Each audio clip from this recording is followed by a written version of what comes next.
let's get into what we've got cooking for Paramount Plus and Golazo Network.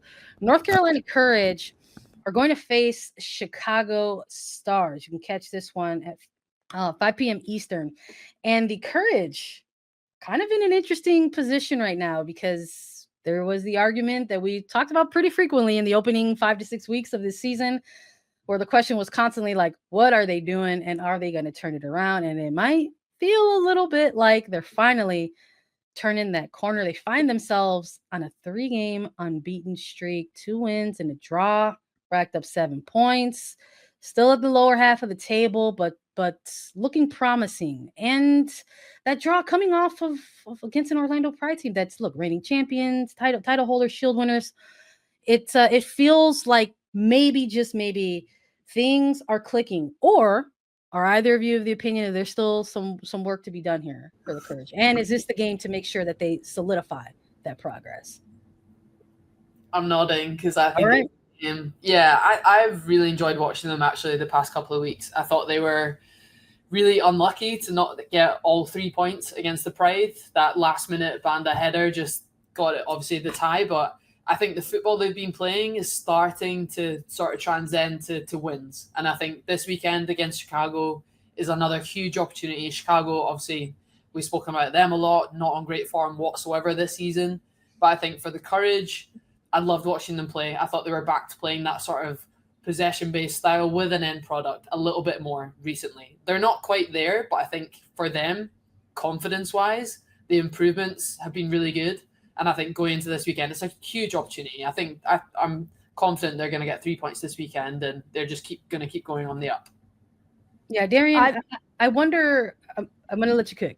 I do wonder, though, in that quarter mark check-in and even throwing it back to some of the predictions, I think majority of us had Courage poised as this sort of playoff team. I want you to say what you're going to say in response to Jim, but I also want you to answer that question for me, too. You still feel like at this point this is a playoff caliber team? This is definitely a playoff caliber team. I'm not going to rock with Jess Mack on this one because she did say they were going to win the championship. I am not convinced of that just yet. Sorry, J-Mac, but I'm not convinced of that just yet. I think the draw with Orlando, the conceding the goal is unfortunate. We know Casey Murphy's going to want that one back. We've seen her do that, perform a lot better than she did in those waning minutes of the match. But I think that it was a lot of confidence. And I think what I'm still looking to see from the Courage is they are sharing the load of who's scoring goals. Yeah. There's not a definitive, this player's going to put it away. We know that we have the most hungry number 9 or whatever it is that's going to be hunting in front of the goal. It's still very much, I don't know who's going to score in the match. Is it Janice O'Sullivan? Is it Ashley Sanchez? Is it Ryan Williams? It's there's a list of players that we can throw out there. And so I think if they can continue that trajectory where it's a little unpredictable, they're going to be one of the most team-looking build-up franchises and share the load of who's going to put goals away, then that's great. But I think I'm still looking to see who on the Courage is going to take that on their back and lead the team in front of the net. I'm not fully convinced. Do I think they're working towards it? Yes, but I still need to see that to say they're going to really, really flip things around. It's crazy to think that, even the list of players you list off there for scoring goals, Jaedyn Shaw is not mentioned in that. And not even starting. It's so difficult, yeah. And I think they just haven't got the best out of her yet. And I know she's young, and look, she's still developing. Okay, that's what I want to emphasize on. She still has so much quality. I thought she performed really well last season for San Diego, made the move, and it's not quite happened for her. She's not getting the minutes she wants, but do I think they can still get the best out of her and let her develop into that role? Because we all know she has the quality. We've all seen it. But it's just, can they, and how they do that, I'm not sure. But I think when you've got someone in your roster, at least with that quality, you can try and get the best out of them. Sandra, I'm not sure what your thoughts would be on that one. I think early on, you don't want to hit a panic button too early, right? But at one point during this Courage slump that they were in, they're kind of work that they've kind of worked themselves out of, I was kind of in this camp of you're going to have to make those hard decisions as a coaching staff, and you're going to have to figure out, it's not so much maybe the tactics and changing the formations, it's maybe figuring out the personnel and figuring out who that ideal starting 11 is, and Those are very difficult decisions to make when you're looking at players that have been longstanding on your roster, ones that you just arrived in, who have just arrived in the offseason, especially when it is a player like Jaedyn Shaw, who is such a high prospect and who all of us can agree hasn't even scratched the surface of that ceiling.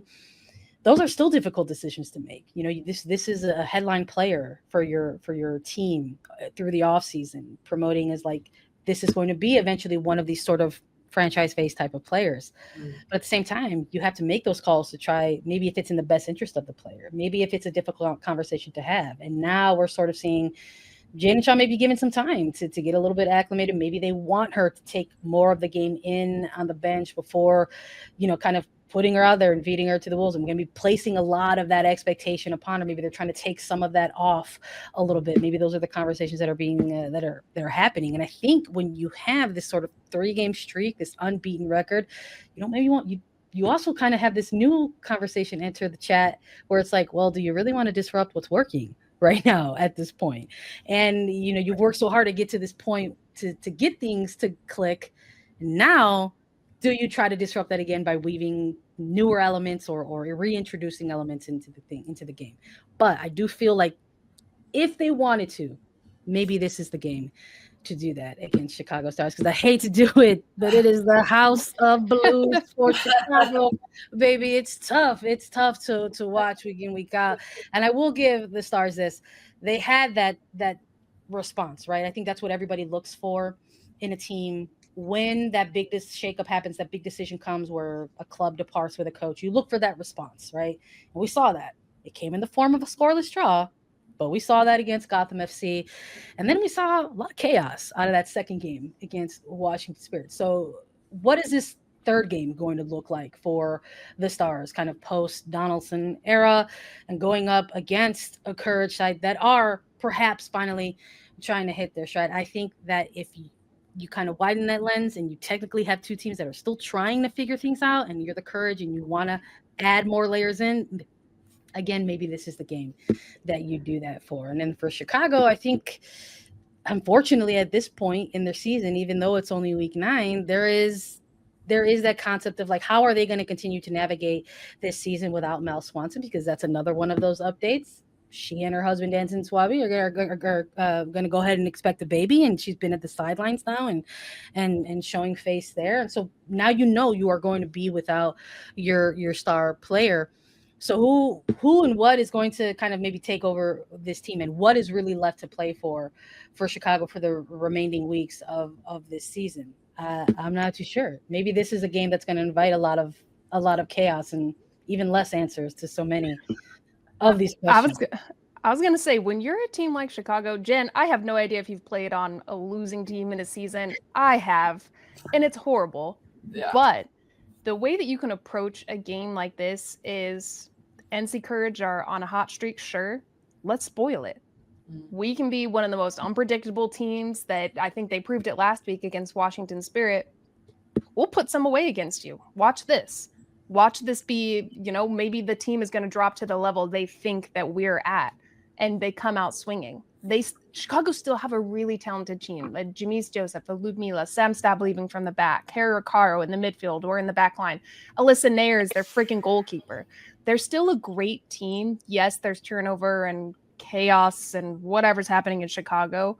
But when you're on the field, that is one thing you can control, is your work rate and how messy you can make it for another team, especially when, hey, maybe tactically Chicago's trying new stuff. They have an interim coach there. Who knows? Let's just go out swinging and make the game as miserable as we can for the opponent. And knowing how North Carolina plays, there's big vulnerabilities in those transition moments. Yeah. Now we're seeing on set pieces, there are ways to hurt them. It's just another team, as I think how Chicago has to approach it, and they still have a chance. Yeah. We'll see. I love that mindset. I think the shot against Gotham would have been huge for Chicago, knowing that, coming up against a player like Esther and keeping her relatively quiet and not, getting more goals to her name for the season. It's moments like that you have to take into more confidence going into the next. And I think you're spot on with a player like Ludmila, watching her this season and her threat in behind. And you talk about when players are missing, whether it's injuries or having babies, who needs to step up? The rest of the team needs to step up. And for me, Ludmila has been one of those players massively going forward, especially in the front line. So for me, it's as long as you can set the foundations, keep shutouts, and knowing that you've got an attacker and a striker that can threaten at any point, you set yourself up well going into the next game. Yeah, for sure. I think Mike Tine too is another player that has to continue to have strong games for Chicago. I mean, this is a team and really a franchise that has been so thirsty to have an anchored midfield at this point. So we'll see if that's going to play a factor for Chicago to maybe try to disrupt some things, because North Carolina has a pretty good midfield themselves. So we'll see. This is the one we've got for you on Golazo Network and Paramount at 5 p.m. Eastern. Any predictions for this game? I think the Courage are going to take it. I think they're going to take it 2-1. 2-0. That was me. 2-0. Yeah. No. No? Oh. You said 0-0 or 2-0? 2-0. 2-0 with Courage. Oh, I thought you said 0-0. I was like, no. I believe Lisa and I are on the coverage. I'm going to go... I'll go 2-2. I think it'll actually be open, and I think Chicago. I have some belief. I'm still riding with Chicago. Sandra, I'm with you. I've got faith. I'm like, they'll get one at least. Some. You know, they'll bring nothing else. At least some chaos. We'll see.